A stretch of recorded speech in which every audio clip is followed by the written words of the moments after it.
Keeping on the come up with a 211 in my mind, persuaded by the devil, gripping on my black plastic now. Searching for a lick that I can hit with murder in my soul. Swinging banging corners in the 67 Elko. On the day of the Fire Festival, Orochi's procession heads out to Onigashima, and the war that will affect the fate of the entire world has begun as Act 2 of the Wano country arc concludes. So with Act 3 about to start, the Alliance is completely outnumbered by Kaido's forces. They only have 4,000 active combatants. The Alliance doesn't stand a chance as is.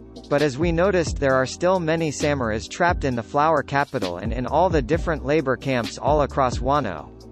Based on what Kinemon said, I think it's safe to say they will join the battle at some point, and thanks to Frankie's super enthusiasm, there will be enough ships to carry all the remaining samurai to the final battle. Now the question is, how will they get free, and who will lead them? Well, this works out very nicely because with all of Kaido's top fighters in one place, there's no one strong enough to stop a top-tier pirate from going around freeing everyone. It can't be the Straw Hats because they have to head straight there. Could it be Law? Sure. But I think there's another pirate in Wano who happened to have lost their crew and would take advantage of the chaos. And that pirate is none other than Eustace Captain Kidd.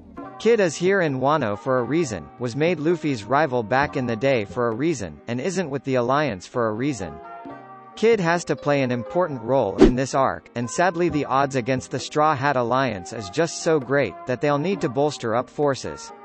Also, Law hasn't come back yet to the Alliance for a reason, even though he broke out a week ago. I think it's safe to say that Law isn't the traitor, but I think after interrogating Hawkins, he knows who is.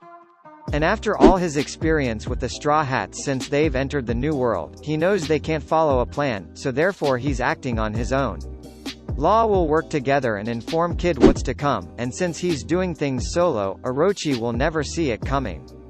However, let's say that they free 5,000 Wano samurai, they're still outnumbered 30,000 to 10,000. Now some theories mention the Straw Hat Grand Fleet. And this is a very real possibility at this point. So now it's 30,000 versus 15,000. We're still outnumbered, right? Well, Oda made sure to write in a little ace in the hole, no pun intended. We have Otama on our side who can control gifters. With Otama on the Alliance's side, she's able to command an army of Smile users, meaning Kaido's forces will continue to be sapped of their numbers. So let's say we have 25,000 versus 20,000. But we don't know how many troops Big Mom has. It's been a week. There's a good chance she could have summoned a fleet over with another 10,000, and now we're still in a situation where it's 35,000 versus 20,000. That's still a lot, and who knows when or if the Marines arrive. So here it comes, the great numbers equalizer, a situation that we should be familiar with even before we entered the New World. The Straw Hats are outnumbered, how can they handle so many 1,000s of extra fighters? And my answer to you is Conqueror's Haki. Between Luffy and Kidd, the extra fodder can easily be knocked out. Of course Kaido and Big Mom also have Conqueror's Haki, so there's a good chance we'll lose plenty of fighters on our end. But right now these numbers that we have will be constantly shifting. I for one cannot wait for Act 3 to begin.